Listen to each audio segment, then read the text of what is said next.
जहां आग होती है वहां धुआं जरूर उठता है।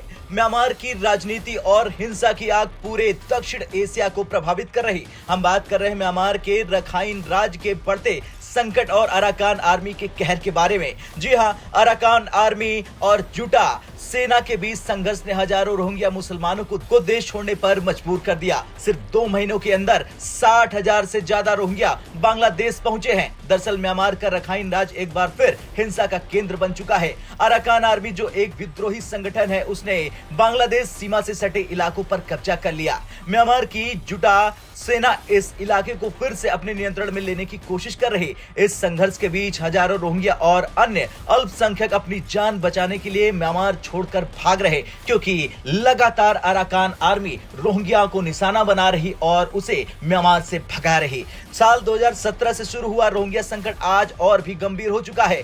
बांग्लादेश के कॉक्स बाजार जिले में पहले से 12 लाख से ज्यादा रोहिंग्या शरण ले चुके हैं। हाल ही में 60,000 नए रोहिंग्या शरणार्थी बांग्लादेश पहुंचे। बांग्लादेशी अधिकारी का कहना है कि ये लोग अलग अलग रास्तों और दलालों के जरिए सीमा पार कर रहे हैं। बांग्लादेश की सरकार ने अपनी स्थिति स्पष्ट कर दी है कि हम उन्हें शरण देने के पक्ष में नहीं है, लेकिन हालात हमें मजबूर कर देते हैं। अराकान आर्मी की बढ़ती ताकत ने म्यांमार बांग्लादेश बॉर्डर पर हालात और बिगाड़ दिए हैं। अराकान आर्मी ने बांग्लादेश से सटे इलाकों पर कब्जा कर लिया। इन इलाकों में पहले जुटा सेना का नियंत्रण था, लेकिन अब यह अराकान आर्मी के हाथ में है। बांग्लादेश की अंतरिम सरकार के विदेश सलाहकार तौहीद हुसैन ने कहा कि जो लोग इन इलाकों को नियंत्रित कर रहे हैं, उनसे औपचारिक बातचीत करना संभव नहीं है। बांग्लादेश पर पहले से रोहिंग्या शरणार्थियों का भारी बोझ था।